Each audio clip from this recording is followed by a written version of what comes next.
There's some things that you don't need to buy online, and in my opinion, a bow is one of them. Wouldn't you agree? I would agree 100%.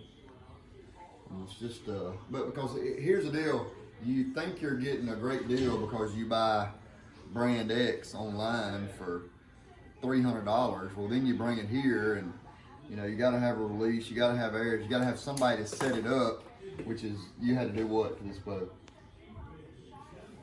Move the rest around. Some had to change draw length, had to tie a new loop on there, put a new peep in there because the peep that was in there wouldn't work. I basically rebuilt the bow from start to finish. Set the draw length. The guy had never shot, correct? Yep, never shot before. So I mean, you know, there's a lot of value in what we do. So you know, by the time you pay the pro shop fee and get everything you need, you're really not saving that much money. You know, you could have come here. We got bows that are just as good, if not better. You may have saved $50. Yeah, maybe. Yeah. I mean, I at the end of everything. At the end of everything. Yeah. I mean, Matthews has their Mission line of bows. You know, it's technology that was really super nice.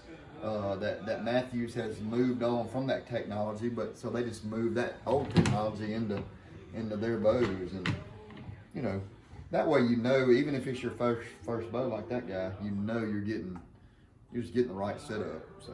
What are you working on? Ordering turkey chokes. This is Indian Creek. We've got Jebs on the way. I'll put this order in today, and then we'll have them hopefully beginning of next week.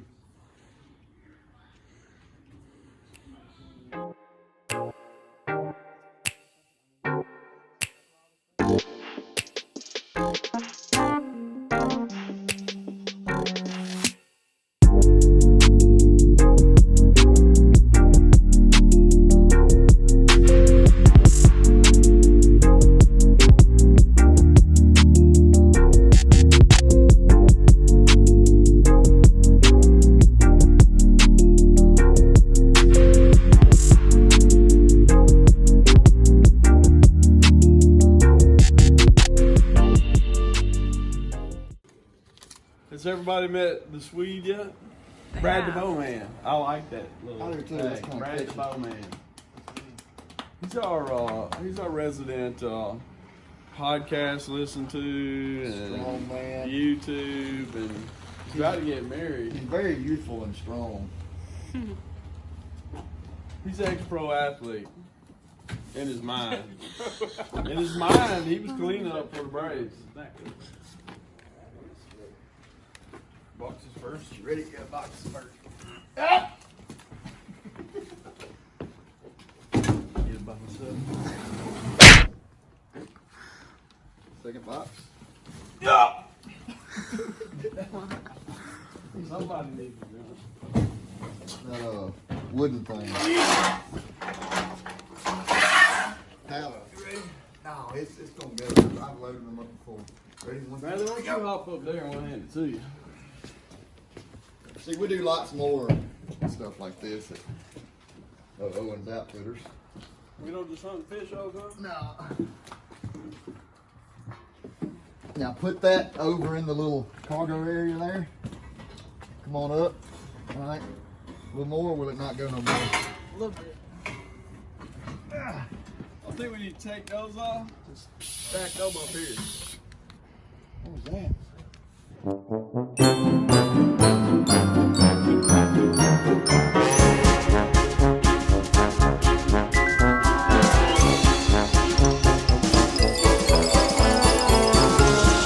I got mixed emotion. I'll never find a place like that again. I've been there for 15 years. Have you really?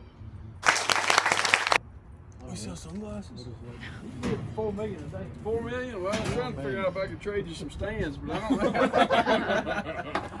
We got to figure out a way to strap it down. I got some, let's see, I got some straps on this side thing. We'll figure out how to get it down. Yeah, I probably couldn't. I probably don't need to come up with $4 million.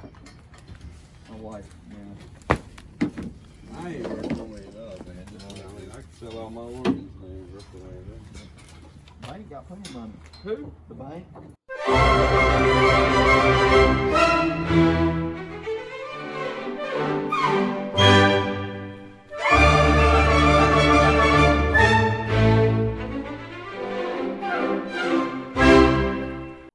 Welcome back. Alright, so we got our strings and cables back on, everything back together, new bottom cam. So I'm fixing to tie a loop, and then we're gonna get to tuning the bow. First thing I'm gonna do is I'm gonna put a peep in here. When you put the peep in here, it actually rotates the string slightly. So I'm gonna go ahead and put that in there, so it's already got, it puts that little bit of twist in the string. All right, so from there, I'm gonna take one of my arrow shafts, and this is gonna be kind of hard to see on the video, but if you back up from here, where I hung this arrow from, the arrow is hanging vertical, and it's running right through the burger buttonhole, and that's where I'm gonna tie my knock set and my loop, so that I know when I'm drawing this bow that I'm pulling from the center of the string. I'm not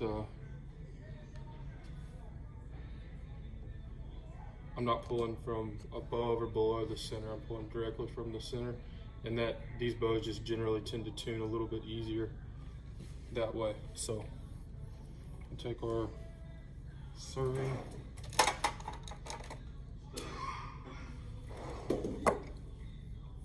This is BCY 3D serving. I'm just gonna start tying this. Come on, this side too. Start tying this bottom knot. So what I'm gonna do is I'm gonna double overhand this knot, and it's critical when you do this to make sure that you're pulling all the twist out of it, so it doesn't bind up on you when you pull it tight. And I'm just gonna pull it up there to where it's flush with the bottom of that knock, and that'll be my starting point for this knock set and my loop.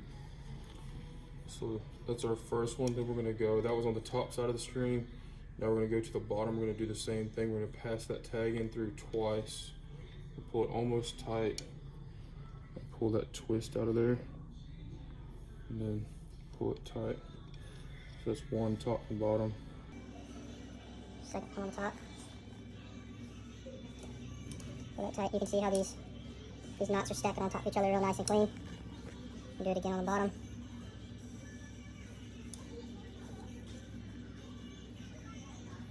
Top again.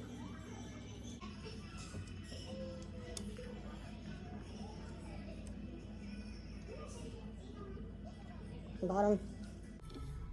And then to finish it off, we're gonna do the double again on top. Pull that tight.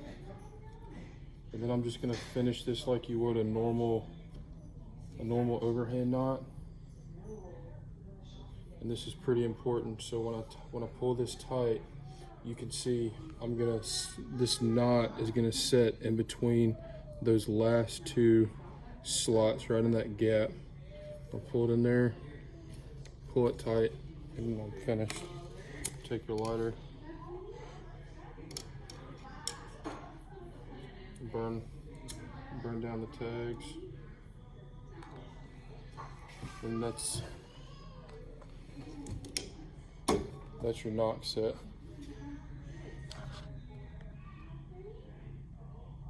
So that's pretty clean right there. And then the reason, one of the reasons I tie it this way is if you can see with a peep, I mean, this is the back of the string. Those burn knots are facing out away from your knock.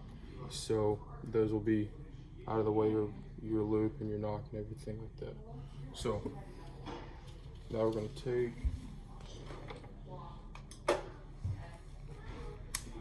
some D-loop material. We're gonna fray up this. I'm gonna burn it. Try to keep your flame away from it and keep from actually setting the loop on fire. So that's melted down pretty good. I'm gonna take the end of the lighter, smash it down flat. That looks good right there. So put our knock back on here. Make a J on the front side of the string. We're gonna run both ends through. We're just gonna work that down pretty tight. And we'll slide it down to this knock. Okay, and when I do this, you don't want it to be too tight around this knock. There's not a whole lot of slack in there. And when I tighten the loop down, we'll get a little bit of play in there that'll be taken up when you come to full draw, so we don't get any knot pinch. So to finish the D loop, we'll come over the back side of the string, run the tag in through, come over the front, run the tag in back through the back, and then we're gonna try to stack these. The tag almost looks like it's directly under that part of the loop right there. So we're gonna try to stack those best we can, and it just looks cleaner that way. So we'll cut that off, leave us a little bit of material to play with. How I like to do it, I'll take my pliers, I'll fray up that end a little bit, take my lighter and start melting that end down. Again, we're going to try our best not to light the actual material on fire. Smash it down flat like that. And blow on it, make sure it's not too hot. Now we're going to run that slack back up to the end of the knock, and that looks really short right there, but we're going to stretch it out some. And there's your finished D-loop. And for a right-handed shooter, see my burnt ends are on opposite sides of the string. And so what it does, if you're shooting a handheld release, you're going to tilt your hand where the hook or whatever mechanism is going to be turned at an angle. And so that's just going to prevent torque on the string. So that's a good clean loop right there. Stretch a little bit more. I'm going to take our tape measure and measure this peep height. We're pretty close right there to where it was when we started. That's about perfect right there. So we'll leave that where it is. And then we're going to go over here to the draw board and check cam timing. Before you draw it, obviously make sure your cables and your string and everything is in the right slots. So we're having a little issue right there. Alright, so get everything put back together. We're going to go over here to our scale and we're going to check our cam timing. So what we're checking is making sure that this draw stop for this top cam and that draw stop for the bottom cam are hitting at the same time.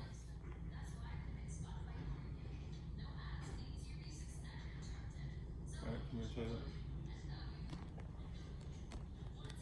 So if you can see this top cam right here, our stop is hitting this cable, and on this bottom cam, we're maybe half an inch too slow. So we're gonna put this back in the press.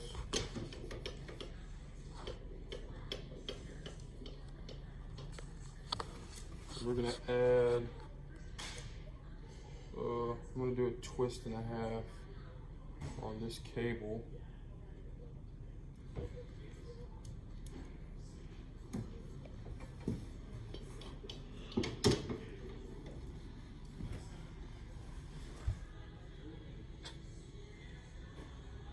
Alright, so we made our adjustments in the press, and you can see now our stops are perfectly timed.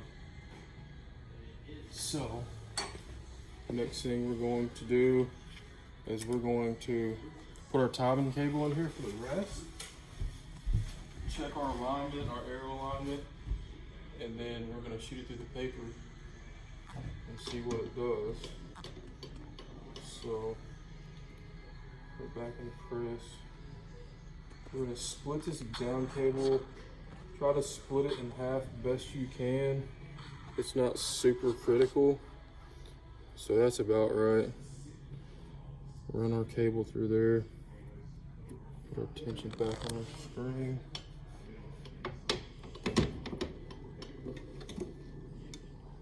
Alright, so our cable's in there.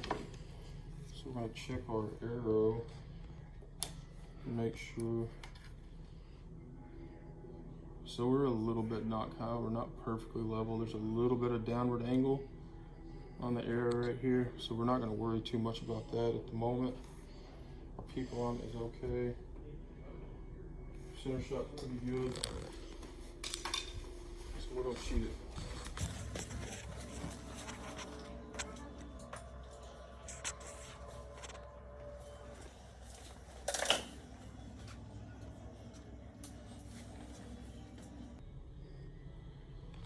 So this is about 5 yards or so. And this is just a good starting point.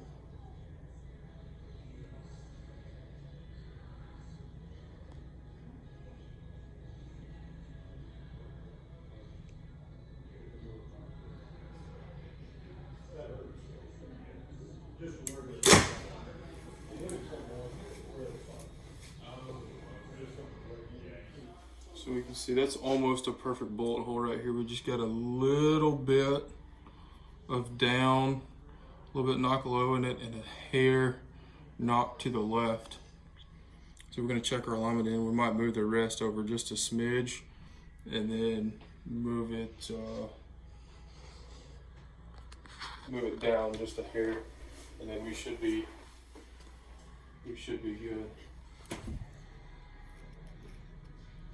Alright, so we tore just a hair left. So we're gonna move the rest in ever so slightly.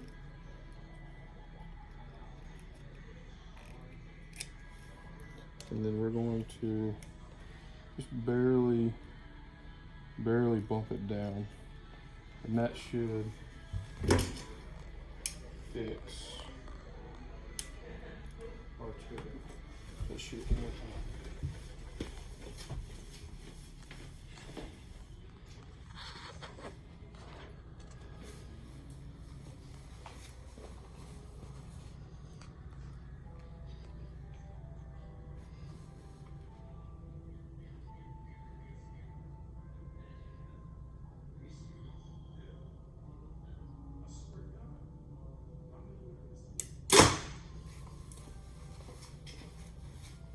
And so we can see this right here is a perfect bullet hole. You got your shaft.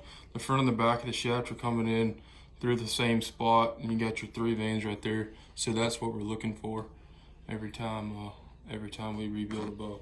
So we're ready for the customer to come pick it up.